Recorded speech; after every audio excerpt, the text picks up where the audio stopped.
So hello and welcome to another video. This is part 2 of a queen bee on a stick and how we attracted foragers around her with her pheromone. And then in this video, we're actually going to see what happens when these bees try to fly off and get the queen to go with them, which of course she can't. This is a recap. This is what was going on early in the morning. So they had clustered overnight, and you can see that the cluster got very tight, which they do. And you can listen to them warming up a little bit as the day begins.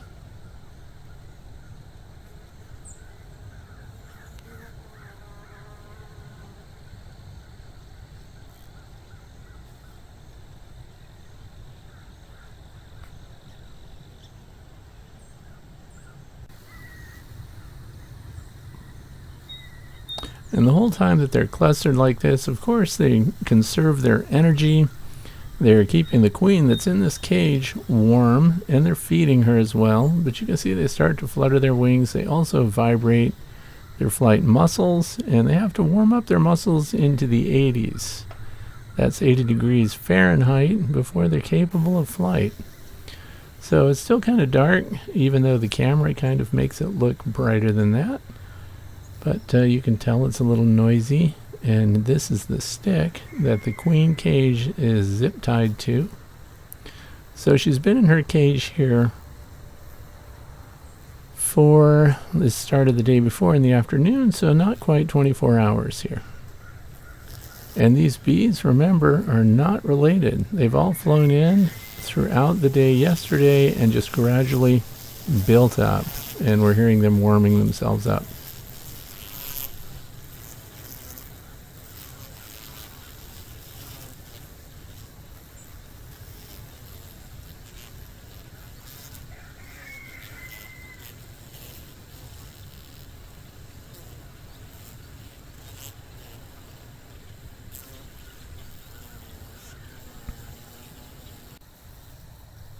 So when you see a cluster together like this on a tree branch or wherever you happen to find it, and they're not inside a cavity, this is what's called a bivouac. So these bees normally would be on their way somewhere else.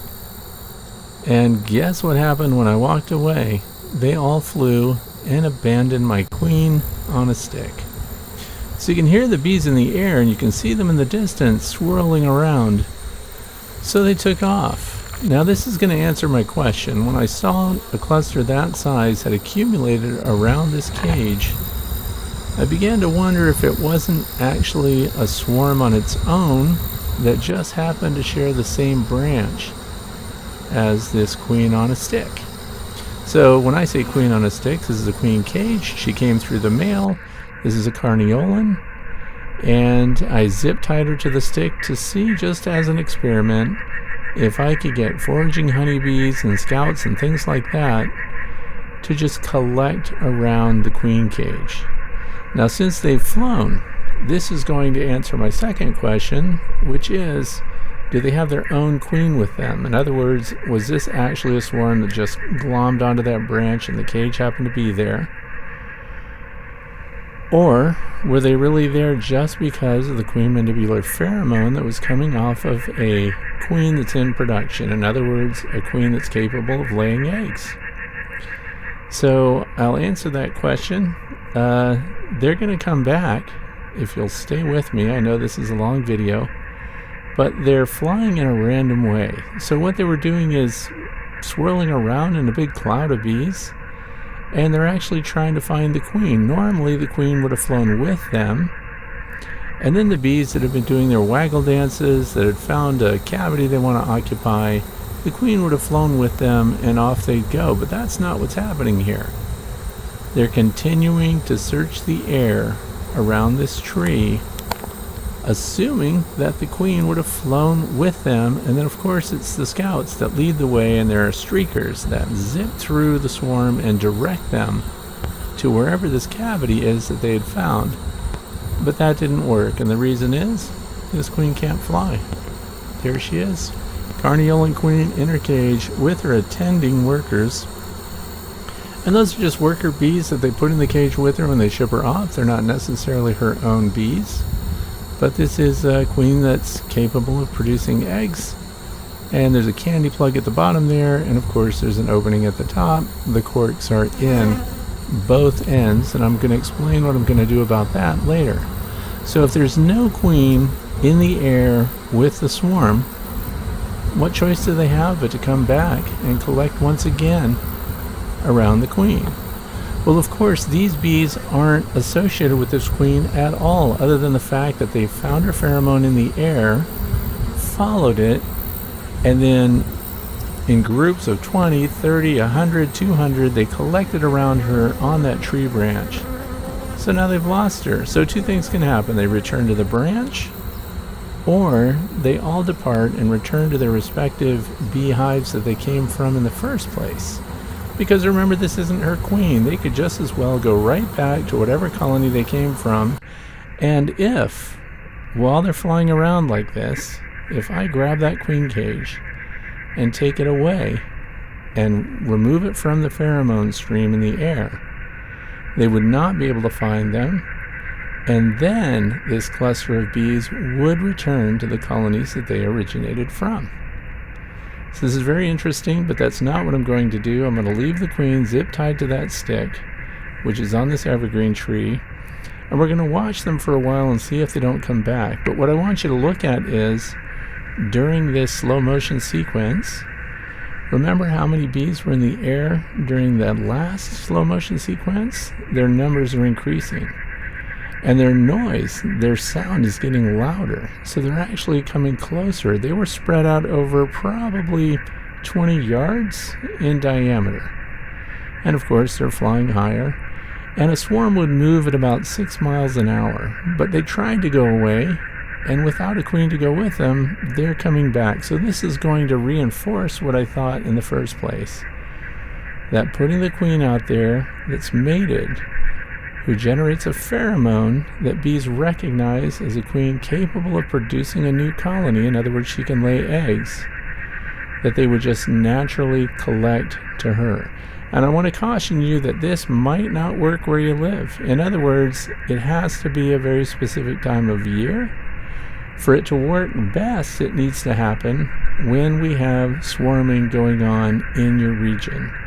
So here in the northeastern part of the United States, in the state of Pennsylvania, we are in our second swarm season.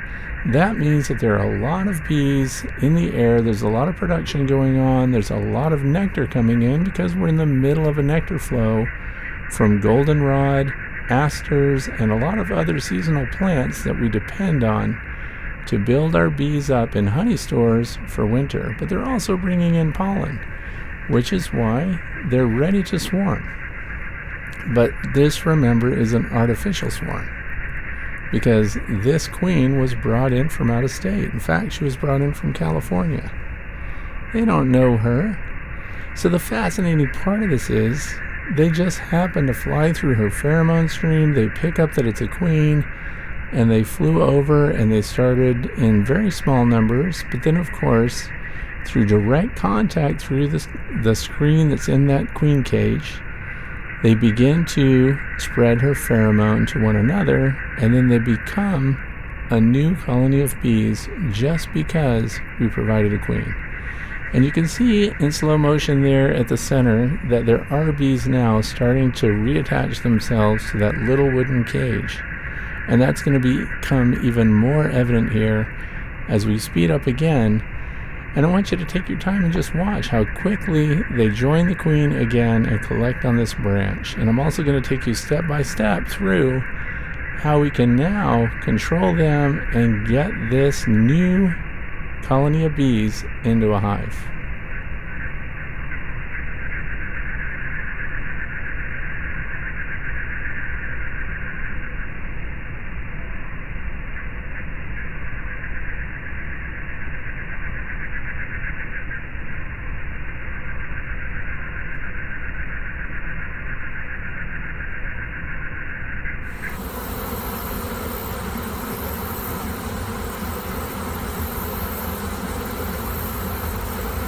Now this is also a tree that frequently gets swarms on it. So there may be residual pheromone from other queens, from other swarms, from other bivouacs. But in this case, they're definitely focusing on the stick that the queen is zip tied to. And of course, they're going to build up on this branch.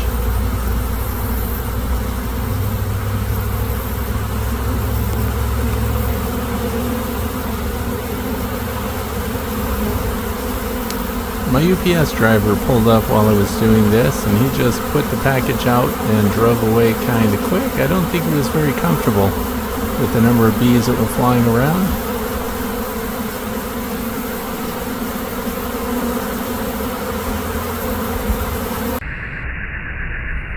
So here we go again, and I slowed it down because I want you to see the behavior of the bees flying around this cage, and how this huge cloud of bees in the air just gets tighter and tighter, and the bees fly closer and closer as they circumnavigate this branch, and then they all land and glom onto that stick. Now there's no other pheromone added to the stick. It's just a piece of wood from my wood shop. The cage is exactly as it came in the mail, and the zip tie, of course, is just a plastic zip tie. So the scent in this cage is coming exclusively from this Carniolan queen honeybee.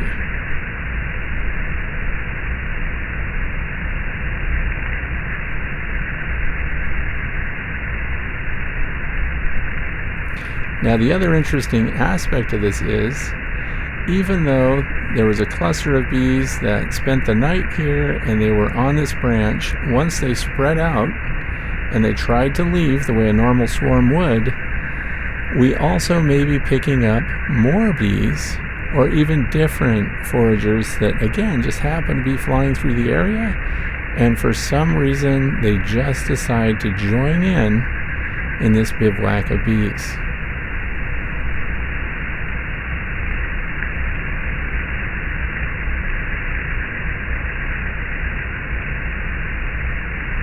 And this also does firmly satisfy the question about whether or not there would be another queen in the swarm. If there had been, there'd be no reason for them to come back. So the only queen here is the one that's in that queen cage.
Here we are again at normal speed, and you can really see how so many bees are coming in, and they're coming in fast.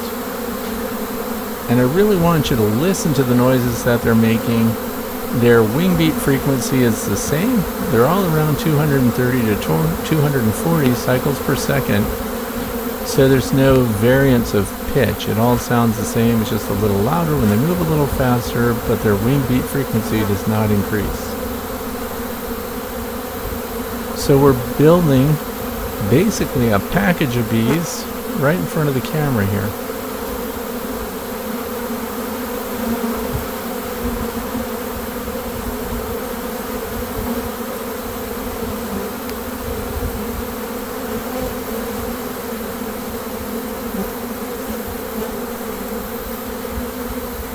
Now the real difference between these bees that are joining this queen and a package of bees that you might get or buy from someone else or that would come through the mail, these bees are definitely volunteering to join this queen.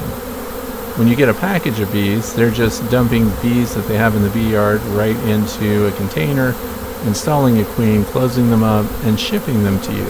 So these bees are ready to leave the colonies that they've come from.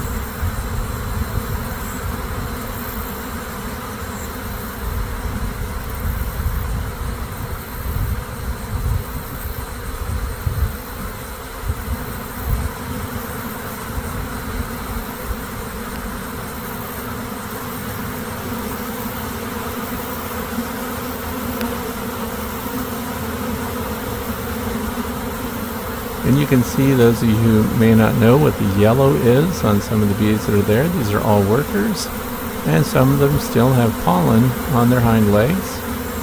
And of course they're going to go and start a new colony of bees. Now here they are. I left them overnight. I wanted to make sure that they were well settled before we go to transfer them, because my transfer process is going to be to just walk up to this branch with a butterfly net and shake them into it. So we know that the bees that are here now, that have stayed overnight, are committed. This gives you a little look at the landscape right now. That's goldenrod.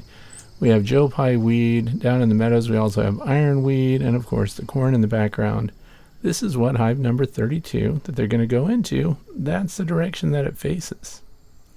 So I've taken the cover off of this. It has an insulated cover that goes on it. It is a 5-frame deep nuke box. This colony went queenless this year, so there are some residual workers in here, but it's really just a tiny smattering of bees. We're going to give them some drawn comb in the form of Better Comb, which comes from Better Bee.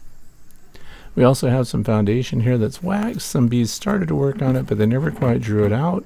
We have more drawn out comb. It has a little black mold on it, but the bees are going to clean that up nice and easy.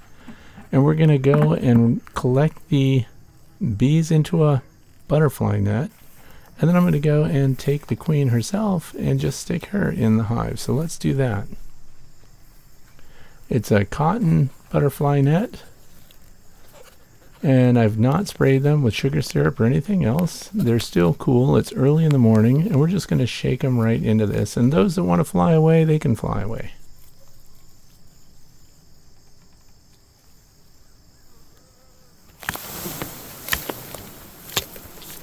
There we go. Now we did give the queen quite a shaking there in her cage, but she didn't get knocked against anything. And we're going to quickly walk these over. I set things up ahead of time, so that's why the hive is already open. We've got the frames spread apart, and I'm just going to prop this up. I'm not dumping any bees inside this hive at all. They're not super happy, but we're just going to leave them there for now. We're going to go back and get the queen. That's a Layens hive there on the right. It's absolutely full of bees. And now let's clip the queen off of this stick. I have to hold the camera with one hand, do this with the other, of course. And here she goes. Queen and attending workers. The candy plug on the right, we're going to use that. I'm going to explain why. Remember, these bees tried to leave with this queen. If she were not in this cage, she would have left with them, and I'd be out a Carniolan. Also, my experiment would be over with. So we know that they'll go to her, even though they have no connection with this queen whatsoever. We remove the cork. We have the candy plug there, and that's going to make sure that they spend some time investing in this hive before the queen comes out of this cage. And I've cut away some of the beeswax there to accommodate the cage. Screen is going to be facing down, and I put it there between a couple of frames, and we're going to button it up. I'm not going to shake any bees into it. We're just going to put the butterfly net in front and see if the bees walk in. Now, I've taken some notes from doing this kind of introduction in the past, and my arm gets tired because I sit here and hold it for 40 minutes to an hour while the bees decide whether or not they want to go in the hive. Because it's pheromone based again, remember? Some of these bees, some of these workers are going to have to find their way up this cotton cloth. They're going to have to get near the entrance until they can smell that the queen is inside. And then, if everything goes well, the bees are going to walk in. So I propped my handle against the fence there. That's a woven wire fence. And now I have this clamp on my tripod, which is really designed for umbrellas, but now it's going to hold the cotton net. And now we're just going to sit down, drink some coffee, enjoy the morning air, and watch the bees make a decision whether or not they want to move into that 5-frame deep nucleus hive. What do you think is going to happen? I think you know that they go in. Why would I have made the movie if they didn't? So there's a few of them at the entrance there. They don't seem in any rush, but keep in mind too, things are just warming up. And as the day warms and the sun rises, they start to move around. They find the queen. They start fanning and spreading her pheromone around. And remember, they spent the night in the cluster, so they're also using up their resources. They're kind of desperate to move into a cavity by now. And the queen, she'll be just fine. They'll continue to feed her through the screen. Her attendants seem okay. And now we've got bees piling over the edge of the net. And it looks like they're going to go in, no great surprise. And of course, all of them fly. They can just fly around and smell the air. They are spending some time on where the handle connects to the net, so I don't know what the odor is there. But the key is those that go inside this entrance. And there's a yellow jacket flying around. Lots of yellow jackets this time of year. They're not having any luck getting into my hives. And this colony, if this swarm all moves in here, they won't have any problems at all because their numbers are significant. Almost too large for this hive. So of course we have to slow it down. We have to do slow motion sequences because it's more fun to watch them orient and fly around. You can also see that in some cases, their wings almost look like they're not moving. The interesting part of that is, remember I said the frequency of the wing beat of a worker honeybee in flight is between 230 and 240 cycles per second. That just happens to match up with the frame rate of the video sequence that we're recording her, which is at 230. That's why you get this funny suspended in the air kind of look from their wings sometimes. And their wing beats don't accelerate when they get more weight. They just cycle farther. In other words, at 230 to 240, if they're carrying a heavier load, the sweep of the wing is a greater distance front to back. They don't pick up the frequency of the wing beat, which is pretty interesting. And so they're all hovering around, smelling the air, and of course the more bees that go in, the more pheromone they push out, the more pheromone in the air, the more bees we're going to get interested in this hive. Now the question might be too, what if we had just put the queen cage on the front of a hive? Would we have had the same result? I don't know, I haven't tried it. But it certainly works, putting a queen in a cage on a tree branch. So what does that tell us? That we can actually get a queen without buying a package. And if you've got a lot of bees in your vicinity, they can pick up on her pheromone, and before you know it, you'll have your own bees from your own region collected around the queen in her cage, and then you just hive them up. Seems pretty simple. I'm not going to take any responsibility for that if it doesn't work for you. But I've always thought that this would work, and the reason is there's so much bee drift that goes on.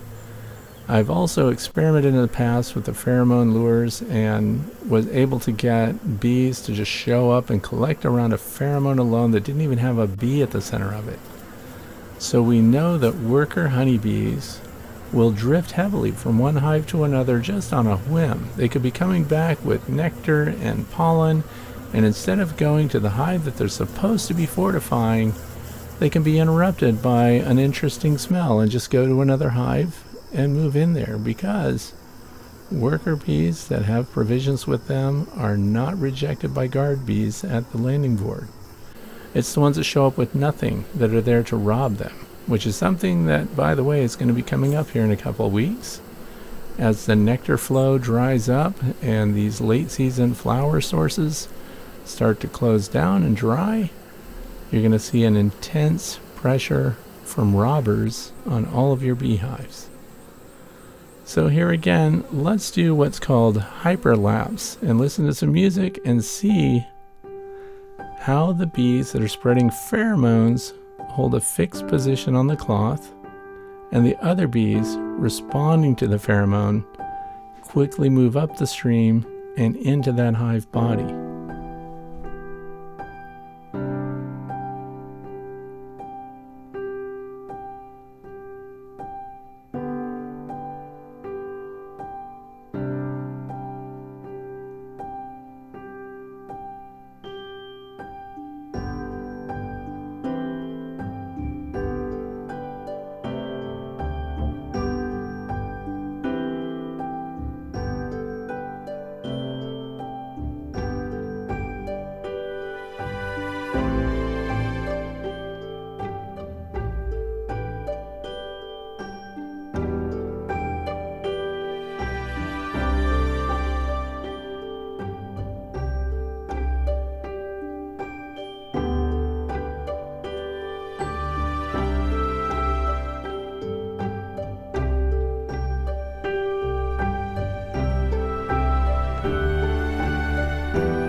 So I hope that you can appreciate what I've really shared with you today, and that is that we can bring in a mated queen on her own and have foraging bees in the vicinity simply decide to join that queen because of her pheromone alone. And what comes of it? An entirely new colony of bees that a month from now will be full of carniolans. I hope you appreciated this video. Thanks for watching.